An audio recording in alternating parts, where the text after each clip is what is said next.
After years of harrowing headlines about Islamic terror plots and Catholic sex scandals, it's no longer anathema to suspect religious figures of secretly being fallen angels. But we don't have to focus on just those two types of spiritual sinfulness. In reality, there's a rich buffet of misdeeds to choose from. So if you're a sin glutton with a hankering for religious corruption, get ready to fill your metaphorical plate with peccadillos ranging from the absurdly dishonest to the fiendishly criminal. 10. The priest who helped a hit man steal a STRADTHINKSTOCKPHOTOS 453585389. Everybody knows that gangsters and violins go together like pinstripes and Tommy guns, but surely adding a priest to the mix would be a cliché too far? Well, that's precisely what happened in the curious case of the chaplain, the hit man, and the priceless Stradivarius. The whole thing started when mafia goon Frank Calabrese Sr. decided there was no way he was letting the government confiscate a 250-year-old violin that apparently once belonged to Liberace. In 2011, prison chaplain Eugene Klein was ministering to Calabrese, who was serving a life sentence for 13 murders. In addition to losing his freedom, the mafia mercenary was also required to compensate the families of his victims to the tune of $4.4 million.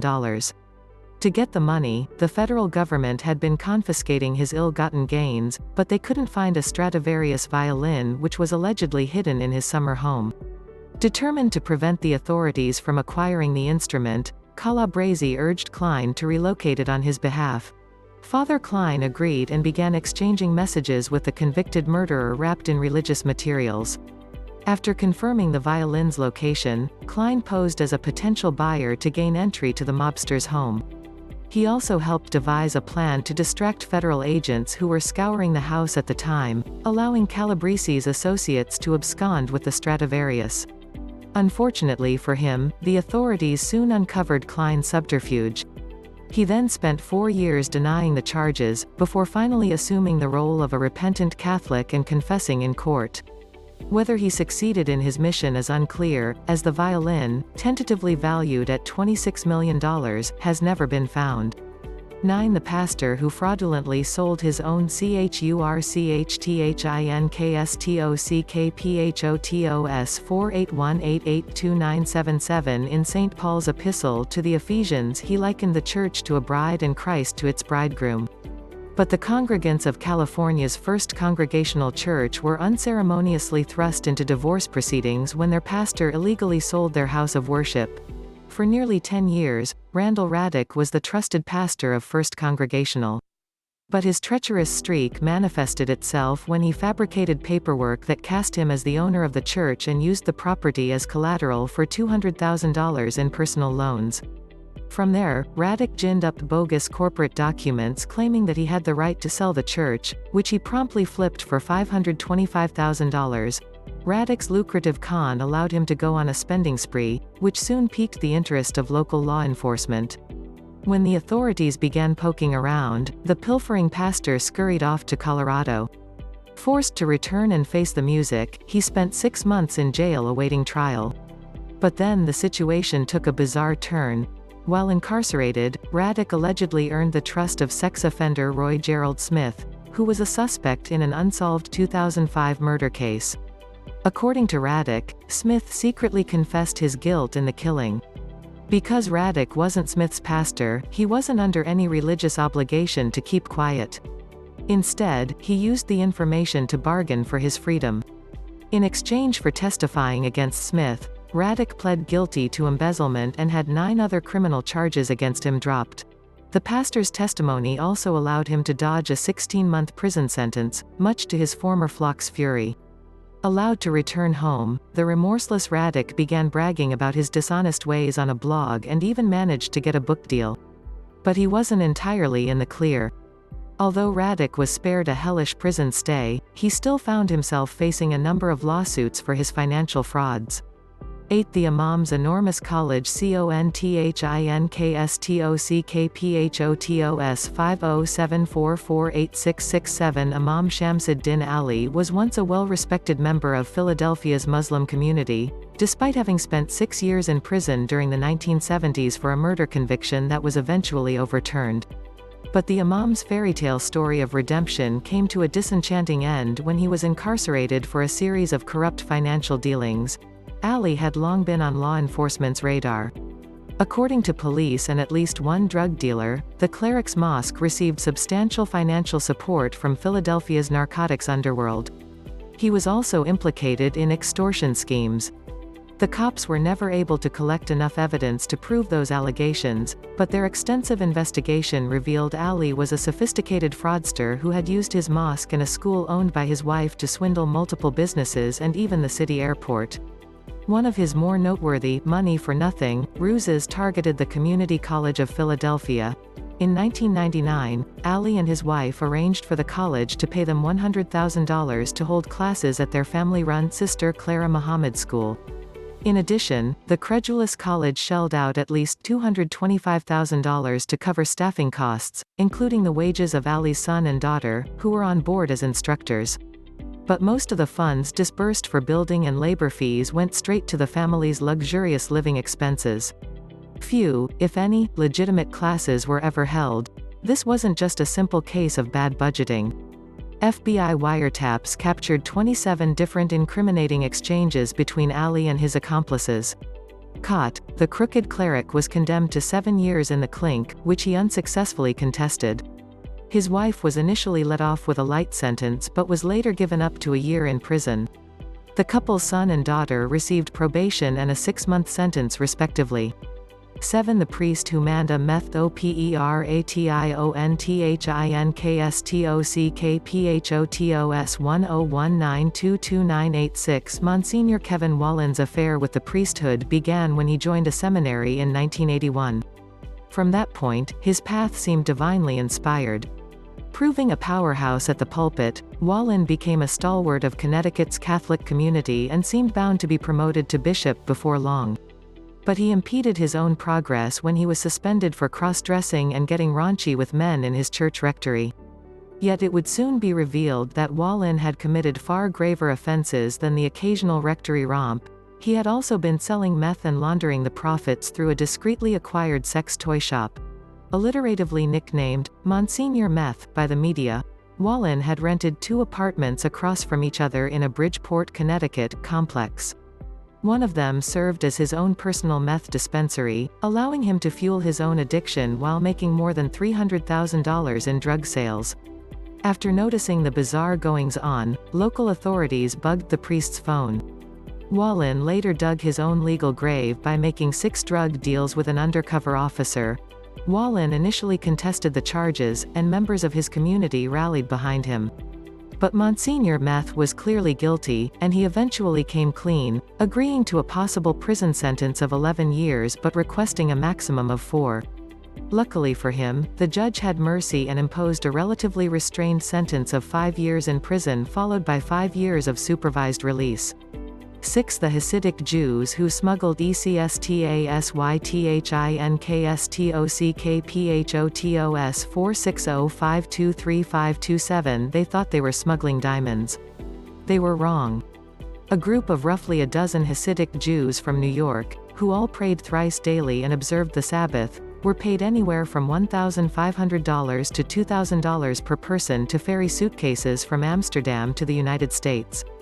In the process, this industrious clan of Hasidim became unknowing foot soldiers for one of the largest ecstasy trafficking operations in the United States. The epicenter of this crimequake was Israeli-Canadian ex-con Sean Erez, who established an ecstasy empire in Amsterdam. In order to expand his reach to the United States, Erez exploited his ties with a Hasidic Jewish teenager named Shimon Levita, who managed to persuade other Hasidim to join in a smuggling scheme. Transporting drugs might have seemed too undignified an undertaking for the group, but precious stones were considered a more respectable cargo due to their cultural connotations. Diamonds were among the valuables Jews brought with them when anti-Semitism drove them from Europe. So Erez hatched a plan to convince the couriers they were carrying minerals instead of MDMA. For Erez, the operation was a huge success. Chemists in Amsterdam were able to produce the pills at $2 apiece. A single trip by one of the Talmud-toting traffickers could bring up to 45,000 pills into the U.S., where they sold for as much as $25 a pop. For nearly 6 months, business boomed, but drug enforcement officials soon threw a wrench into the works thanks to surveillance by Dutch authorities. Before long, Erez and Levita's pawns started getting apprehended in transit, quickly buckling after realizing the actual contents of their suitcases. The smugglers received a variety of punishments, with some simply placed on probation and others jailed for up to 70 months. As for Erez, he pled guilty in 2001 and received 15 years in prison, only to be released on parole in 2005. 5. The bank robbing British REVERENDTHINKSTOCKPHOTOS 174625422 in the summer of 1975, a curiously mustachioed man waltzed into a bank in Plymouth, England, accompanied by an elderly, hearing-impaired woman. When he approached the teller, the man opened a suitcase, revealing an unsettling assortment of tubes, wires, and batteries. The whole contraption sported an ominous red light and was ticking. After slamming the bank as a den of wicked moneylenders, and threatening to blow it sky high, the man and his aged accomplice made off with almost £2,000. The identities of the culprits would have made angels weep. The man with the ticking suitcase was none other than Reverend Stephen Kerr, the well-liked vicar of St. Andrew's Church, wearing a fake mustache and carrying a fake explosive. Kerr's partner in crime? His frail old housekeeper. Surprisingly, Reverend Kerr's crime spree had apparently been going on for around 2 years. Among other things, he had pilfered antiques from a school and swiped £12,000 worth of jewel-encrusted robes from an abbey. The rapacious Reverend, who was beloved by his constituents as a model of patience and kindness, was actually a seasoned wrongdoer. He had grown up poor and coped through criminal behavior, which eventually followed him into adulthood. Over the course of his 2-year stealing spree, the kleptomaniac clergyman indulged in a life of fine dining and expensive clothes, earning him the nickname of the Penguin. For his crimes, Kerr was defrocked and required to serve 5 years in the slammer. 4. Pat Robertson's disreputable diamond mine. Many people know Pat Robertson from the Christian broadcasting network's The 700 Club. But he's also the founder of a humanitarian organization called Operation Blessing. Established in 1978, the foundation provides aid to the poor and disaster relief around the world.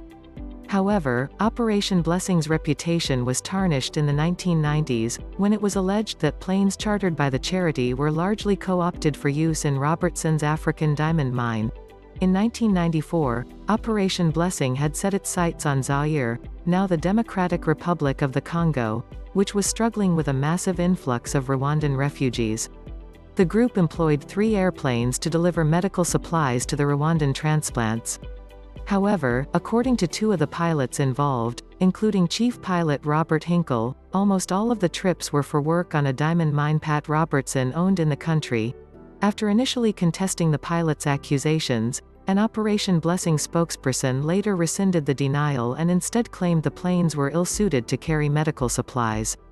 But according to Chief Pilot Hinkle, the planes had the capacity to carry up to 3,000 kilograms, 7,000 pounds, of medical supplies, yet were only stocked with a fraction of that during the few flights devoted to humanitarian work.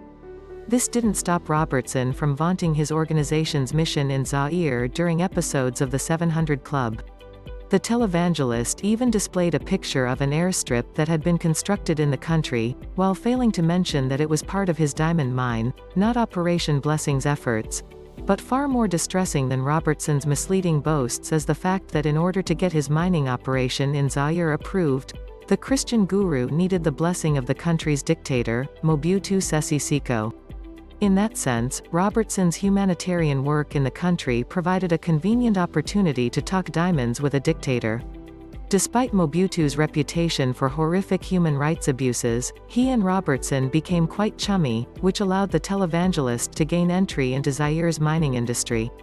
We wish we could call it a one-off lapse in judgment on Robertson's part, but in 1999 he also struck a mining deal with Liberian dictator and war criminal Charles Taylor.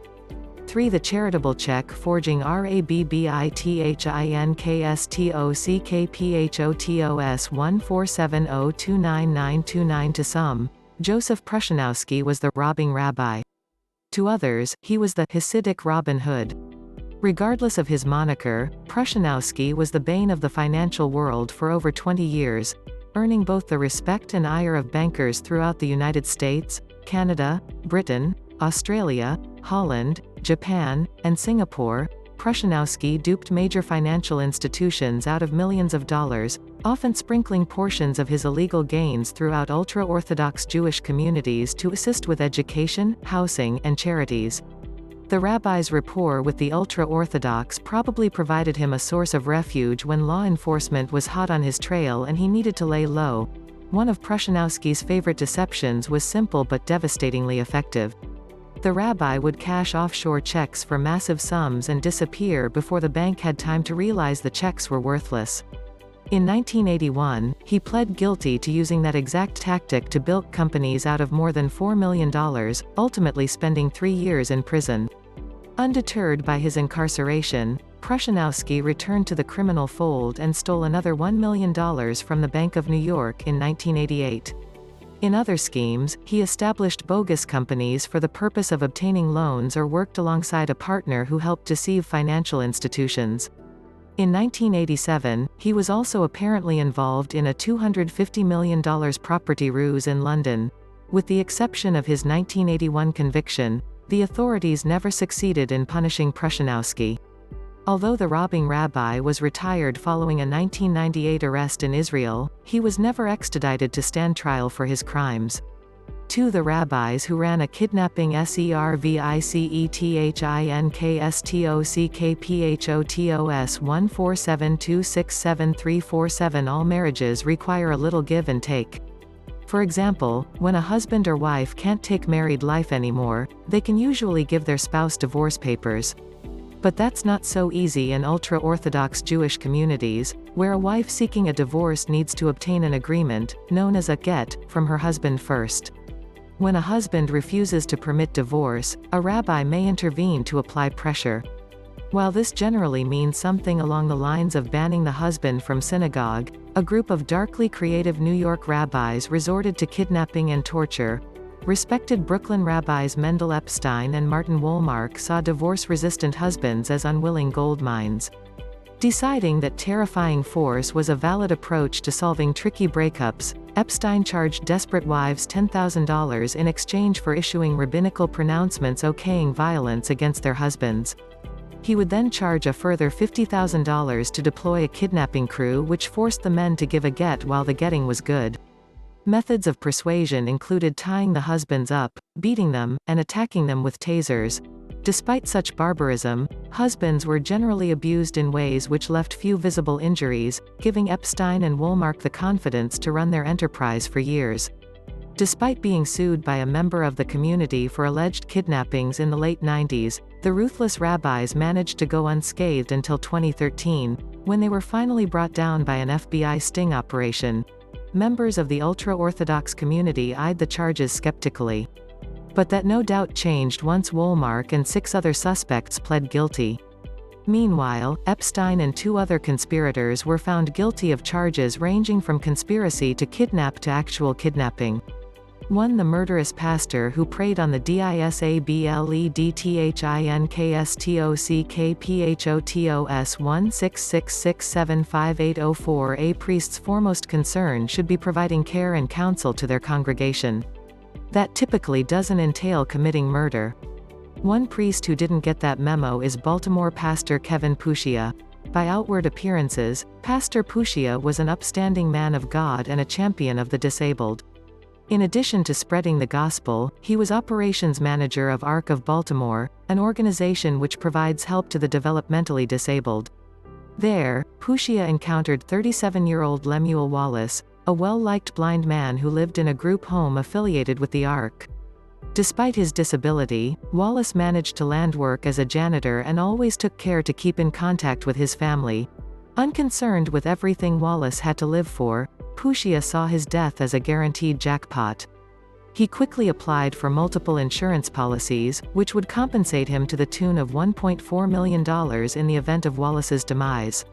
To ensure that happened, Pushia siphoned $50,000 from the coffers of his East Baltimore church and paid to have Wallace baptized with bullets. In 2009, the beloved janitor was fatally shot in the head. Investigators were briefly baffled, but the case became crystal clear once they uncovered the insurance policies Pushia had purchased. Caught red-handed, Pushia confessed to ordering Wallace's death and even admitted to taking out insurance policies on other disabled people at Ark of Baltimore. In fact, the perfidious pastor had even planned on killing his same-sex partner, along with the man's mother and daughter, to profit from insurance policies he had taken out on all three. Unsurprisingly, Pushia was sentenced to life in prison plus 45 years.